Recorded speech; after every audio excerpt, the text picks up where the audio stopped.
كوكب الأرض نسبة المية عليه أكتر من 70%، ولكن من كل النسبة الكبيرة دي نسبة 2.5% فقط هي مياه عذبة صالحة للاستخدام البشري.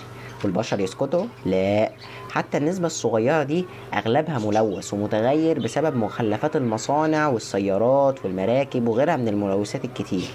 وعشان كده الباحثين في مختلف الأزمنة ومختلف البلدان بيحاولوا يدوروا على حلول نقدر نفلتر بيها المية العذبة الملوثة بطرق فعالة ورخيصة عشان ما نواجهش مشكلة نقص المية في المستقبل. وهنا يجي البحث اللي هنتكلم عليه النهاردة. هو بحث منشور في مجلة نيتشر كوميونيكيشنز العالمية، ولسه منشور في يونيو 2024. فعشان كده اخترته عشان يكون موضوعنا النهاردة، لأنه منشور من فترة قريبة، فعارف التحديات والمشاكل اللي بنواجهها النهاردة. لكن قبل ما نتكلم عن البحث، في الأول عايزين نتكلم عن مادة خطيرة جدا ملوثة للمية وما نقدرش نشوفها بالعين، واللي البحث مركز على طريقة تنقية المية منها بكفاءة عالية وموارد قليلة، ألا وهي الMPs المايكرو بلاستيك. المايكرو بلاستيك دي هي قطع صغيرة جدا جدا جدا من البلاستيك، واللي بتنتج بعد ما بنستخدم المنتجات البلاستيكية ونرميها. فالبلاستيك ده بسبب التفاعل مع البيئة وحرارة الشمس والهواء والمناخ يطلع منه حتت صغيرة تنتشر في المية والغلاف الجوي وحتى على النباتات والأشجار. وطبعا بسبب ان 26% بس من البلاستيك بيتم إعادة تدويره بعد استخدامه، فده بيخلي فيه ملايين أطنان البلاستيك سنويا اللي بتترمى في البحار والمحيطات والمكبات. فهنلاقي جيش من المايكرو بلاستيك موجود حوالينا في كل مكان. يعني تعال نتفرج على بعض الامثله اللي الورقه اديتها لنا. شايف الميه دي؟ للنظره الاولى هتحس ان الميه دي مية مية وما فيهاش حاجه، لكن تعال نتفرج تحت الميكروسكوب. شايف النقط دي؟ دي مايكرو بلاستيك، وهنستخدم بعد كده لفظ الMPs اختصارا. وتعالى كمان مثال في نبات، شايف؟ واخر مثال وده في السماء. فده يوريك ان المايكرو بلاستيك بقى موجود في كل حته حرفيا. طيب ايه الحل؟ الباحثين جابوا عينات ميه من سنغافوره وهضبه التبت، ولقبها اللي هي سقف العالم، لانها هضبه ارتفاعها 4500 متر وبتمتد في دول كتير زي الهند والصين ونيبال وبوتان. المهم يعني جبنا العينات عشان نجرب عليها.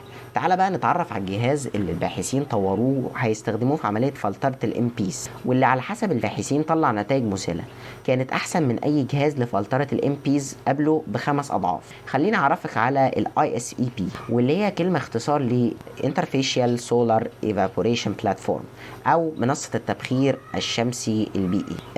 ما أنا عارف إن الاسم مش موضح حاجة، فخليني أشرح لك ببساطة. ده جهاز بيعمل على امتصاص ضوء أشعة الشمس وتحويله لحرارة، طبعا باستخدام مواد عندها قدرة عالية على امتصاص أشعة الشمس. بعد كده بيتم استخدام الحرارة دي لتبخير المية، وبنركز الحرارة على المية اللي على الوش فتبدأ تتبخر بسرعة، واحنا بنخلي التبخر يحصل بس على السطح أو الوش. يعني ليه؟ عشان الطريقة دي بتوفر طاقة وأحسن من تسخين المية كلها زي ما احنا بنعمل في الطرق التقليدية كده.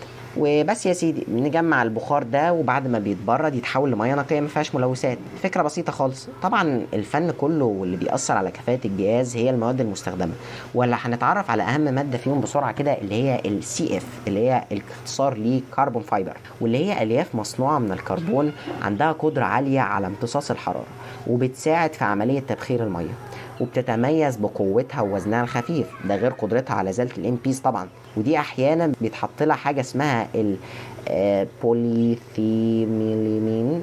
المهم يعني هي مادة كيميائية كده بنحطها على الكربون فايبر ده عشان نقدر ان احنا نحسن كفاءة تنقية المياه من الMPs عن طريق الكربون فايبر ده. دي اهم مادة في جهاز ISAP، واللي هي ليها استخدامات في صناعات كتيرة الكربون فايبر ده، لان هي خفيفة الوزن وقوية في نفس الوقت. بس يا سيدي ده كل الموضوع.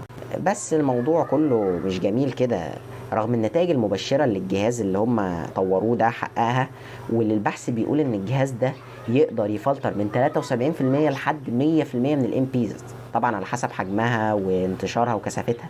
الباحثين بيقولوا ان الموضوع لسه قدامه وقت ومحتاج بحث اكتر عشان نضمن امان ونظافة المياه من الجهاز، وتكون المياه دي صالحة للشرب والاستهلاك البشري.